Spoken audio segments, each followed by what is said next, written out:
The sun had set behind the golden hills, and the great grassland glowed softly under the rising moon. Leo, Lulu, Lenny, and tiny Lila, the 4 cheerful lion cubs, were still buzzing with excitement after their big day of adventure at the Rainbow Falls. But just as they settled onto their favorite soft patch of grass, Lila's ears perked up. "Do you hear that?" she whispered. The others listened closely. There it was. A gentle humming sound, almost like singing. Curious and giggly, the cubs tiptoed through the tall grass until they reached the edge of the sparkle meadow. And there, floating like tiny lanterns, were hundreds of glowing fireflies, drifting and twirling in the night air. The cubs gasped. "It looks like the stars came down to dance with us," Lulu said in awe. One bold firefly swooped low, circling around Lenny's nose. He crossed his eyes trying to follow it, making the others burst into giggles. Soon more fireflies joined in, glowing in loops and swirls, as if inviting the lion cubs to play. "Let's dance with them," Leo announced proudly. And so, beneath the moonlit sky, the 4 cubs began their own gentle, wiggly-giggly firefly dance.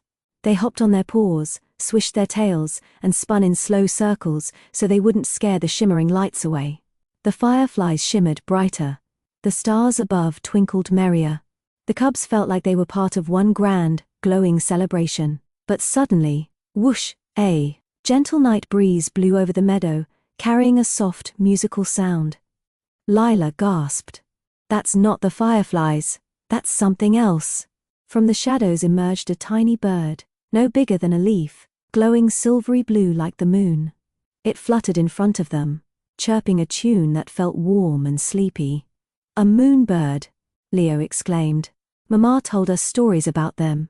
The mystical little bird flitted around, dipping in and out of the fireflies' dance, leaving trails of silver sparkles that floated down onto the cubs' fur. Where the sparkles touched, their fur shimmered gently, gold, orange, honey brown, like they were wearing cloaks made of stars. The cubs giggled and twirled, feeling magical from whisker to tail tip. But then the moonbird landed softly on Lila's head. Its tiny round eyes blinked as if trying to say something. "I think it wants us to follow it," Lila whispered. The moonbird fluttered ahead, and the cubs tiptoed behind it until they reached a small hill overlooking the great grassland. Below them, the herds of animals, zebras, antelopes, giraffes, even the sleepy elephants, were all lying quietly beneath the sparkling sky. The moonbird chirped one last time, spreading its silvery glow across the entire land. Suddenly, the night looked brighter, softer, safer. "It's putting the whole grassland to sleep," Lulu whispered. "Like a bedtime blanket made of light," Lenny added. The fireflies drifted down to settle into the flowers. The breeze quieted. And high above, the moonbird rose toward the sky again until it finally disappeared into a silver shimmer. The cubs yawned in perfect harmony. "Best night ever," Lila mumbled sleepily. They curled up together on the warm hill, their fur still twinkling softly with leftover moon sparkles.